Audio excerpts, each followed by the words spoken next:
Hello, amazing students. Welcome to English with Sophie.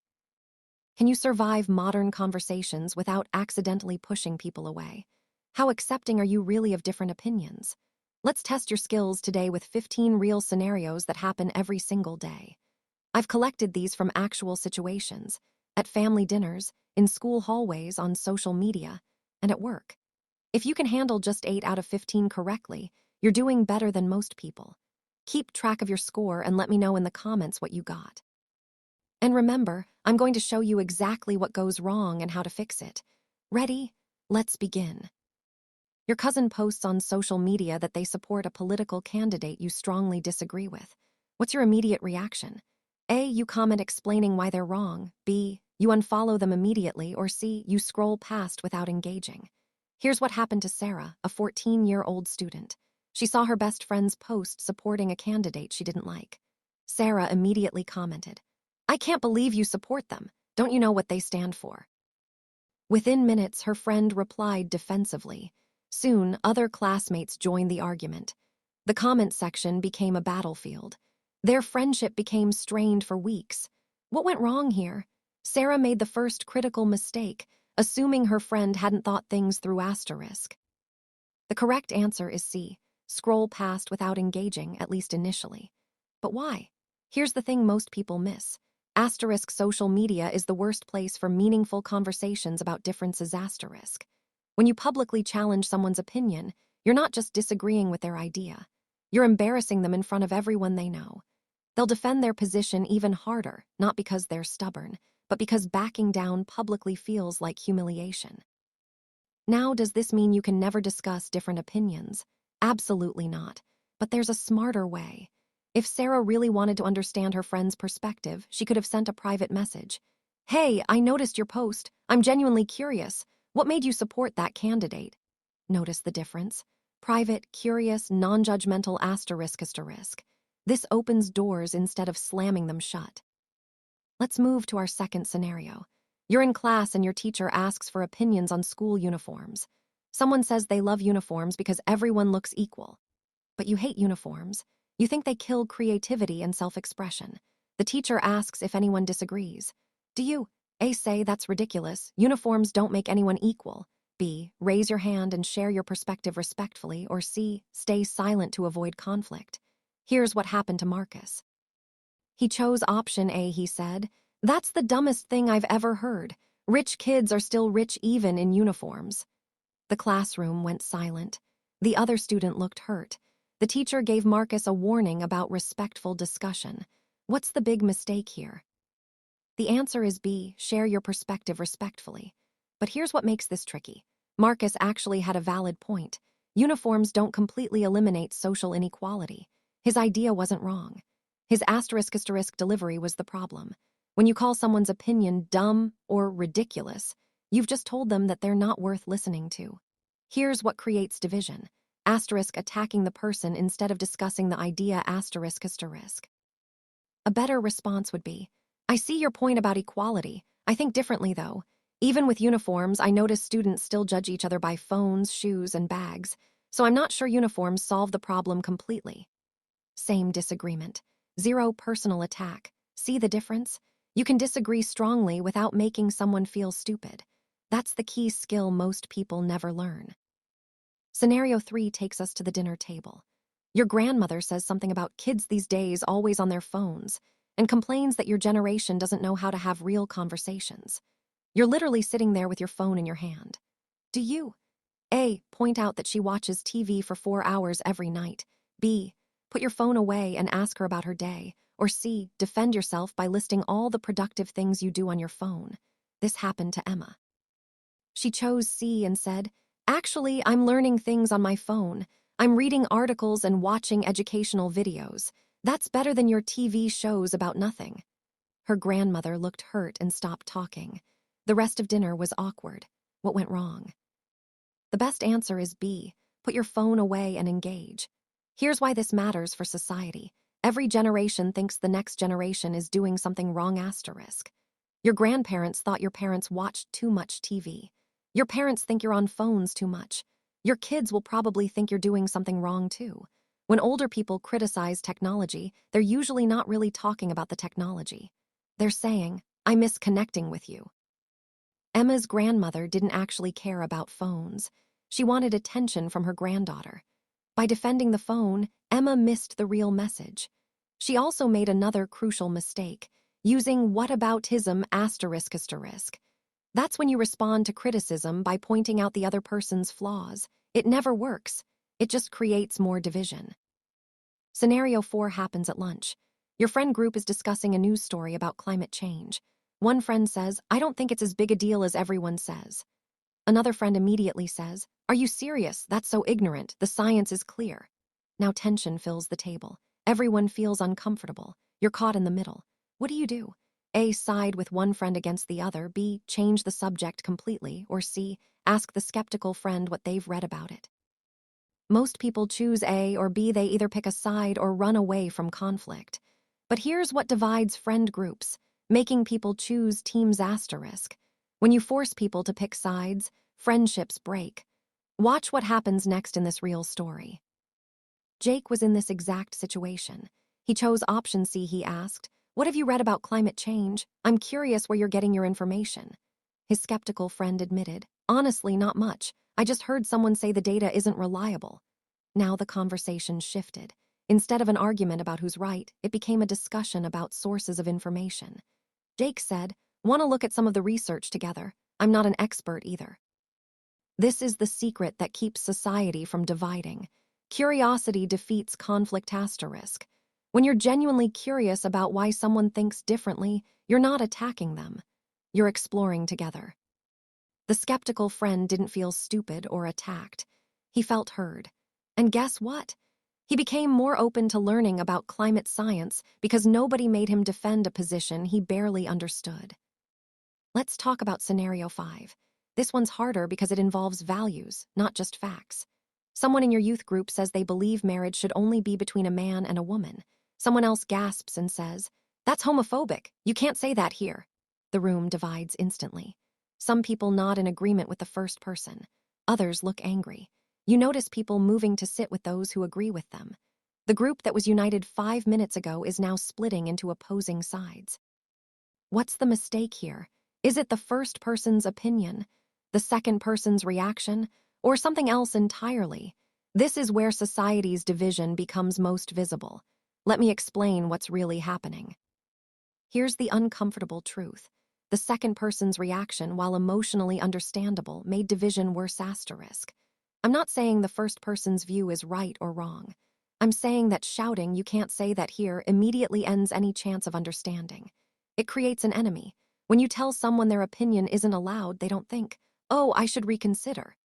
They think, I'm being silenced. I need to defend myself. A better response might be, I completely disagree with that. I believe love is love and everyone deserves equal rights. But I want to understand, what makes you feel that way? This is incredibly hard to do, especially when you feel strongly. But here's what most people miss. You can't change minds you refuse to understand ***. Scenario 6 takes us online. You're in a group chat and someone shares a conspiracy theory about vaccines. They seem genuinely convinced. Other people in the chat start mocking them with laughing emojis. Do you, A, join in the mocking because the theory is obviously false, B, send scientific articles proving them wrong, or C, ask them privately what concerns they have about vaccines? Here's what happened to Maria. She chose B. She posted 5 scientific articles with a message. Actually, this has been debunked. Here's proof. The person who shared the conspiracy theory responded, Those sources are all paid by Big Pharma. You can't trust them. Maria sent more sources. The person dug in deeper. The argument went on for 2 days. Nobody's mind changed. What went wrong? The answer is C, private, curious conversation. Here's why. When you publicly prove someone wrong, they have to publicly admit being wrong ***. That's incredibly difficult for humans. Our brains are literally wired to protect our ego. When Maria posted scientific articles in the group chat, she wasn't just correcting misinformation. She was publicly humiliating someone. That person's brain went into defense mode. They couldn't back down without losing face. But there's something else happening with conspiracy theories that creates division. People who believe them feel like they know something others don't. Asterisk.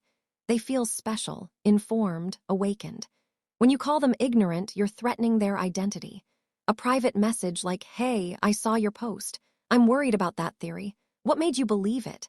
opens conversation instead of starting war. Scenario 7 is about silence. During a family gathering, your uncle makes a racist comment. Everyone at the table goes quiet.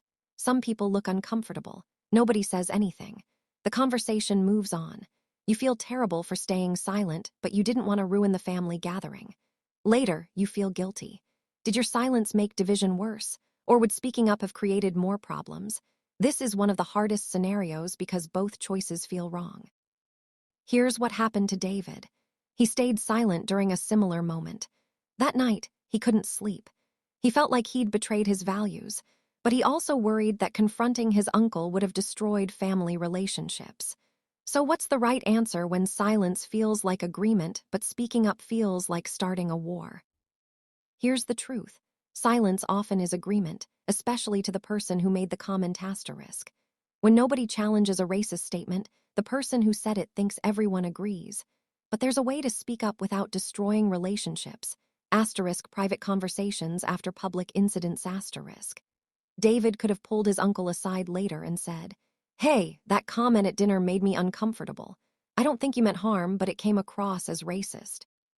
Can we talk about it?" This approach does several things. It doesn't publicly humiliate. It assumes good intentions. It opens dialogue. Most importantly, it doesn't let the comment slide. Here's what people miss. You can be kind and firm at the same time asterisk. Accepting different opinions doesn't mean accepting harmful statements. The goal isn't to avoid all conflict. It's to have productive conflict instead of destructive conflict. Let's do scenario 8. Your teacher assigns partners for a project. You're paired with someone who has completely different political views than you. They have stickers on their laptop that promote ideas you strongly oppose. Do you A. Ask the teacher for a different partner, B. Work together but avoid all non-project conversations, or C. Use this as a chance to understand a different perspective? Here's what happened to Sophia. She got paired with someone who supported policies she hated. She chose option B. They worked together efficiently but coldly. They completed the project, got a good grade, and never spoke again. Months later, Sophia realized she'd missed an opportunity. That person probably wasn't evil or stupid. They just saw the world differently. What if she'd been curious instead of cold? The missed opportunity in scenario 8 reveals something crucial. Division happens not just through conflict, but through isolation asterisk asterisk. When we only talk to people who agree with us, we start believing that our way of thinking is the only reasonable way. Everyone else becomes strange, wrong, or even dangerous in our minds. This is called an echo chamber. You only hear echoes of your own voice. Sophia could have asked her partner, "I noticed your laptop stickers. I think pretty differently about those issues. Would you be open to talking about why you support those policies? I'm genuinely curious." Notice she didn't say, "Educate me" or "convince me." She said, "I'm curious." That's the magic phrase. Here's what research shows. People who have friends with different political views are more tolerant and less extreme asterisk asterisk. Scenario 9 tests your reaction speed. You're scrolling through comments on a post about immigration. Someone writes something you find deeply offensive and factually wrong. Your fingers hover over the keyboard. You could write a response that would destroy their argument. You could call them out. You could get dozens of likes from people who agree with you. Do you A. Write a devastating reply, B. Report the comment, or C. Close the app and walk away? Here's what neuroscience tells us. Your brain gets a hit of dopamine when you imagine winning an argument asterisk asterisk. That's why it feels so good to type that perfect comeback. But here's what actually happens. You post your brilliant response, they respond angrily, others join in, and 50 comments later, nobody's mind has changed. Meanwhile, you've wasted an hour and raised your blood pressure. Answer is C. Walk away. Here's the hard truth. Internet arguments almost never change minds asterisk asterisk. They just make everyone more convinced they're right. The person you're arguing with isn't really listening. They're just waiting for their turn to type. The audience isn't learning. They're picking sides. You're not making society less divided. You're creating content for the algorithm that profits from conflict. But wait, does this mean we should never challenge bad ideas online? Not exactly. There's a difference between a public argument and sharing information. If you see misinformation, sometimes it's worth posting a calm correction with a reliable source, not for the person you're correcting, but for others reading. Then you move on. You don't engage in the back and forth. You don't try to win. You just offer information and let people decide. Let's bring this all together with scenario 10. It's the hardest one. Your best friend tells you they're voting for someone you believe will harm people you care about. This isn't about minor policy differences. This feels personal. This feels like a test of your friendship. They ask, "We're still friends, right? Even though we vote differently." What do you say? A, "I don't know, I need to think about it." B, "Of course, but I'm disappointed in you." Or C, "Yes, I want to understand why you're making this choice." Here's what happened to Alex and Jordan. They'd been friends for 6 years. They disagreed on this exact situation. Alex chose option A. They stopped talking for 3 months. The friendship never fully recovered. What could have been different? Here's the final truth about accepting different opinions. It doesn't mean pretending differences don't matter asterisk. It means understanding that people are more complex than their political choices. Alex could have said, "Yes, we're friends, but I need you to understand that this really hurts because that candidate's policies could harm people I love.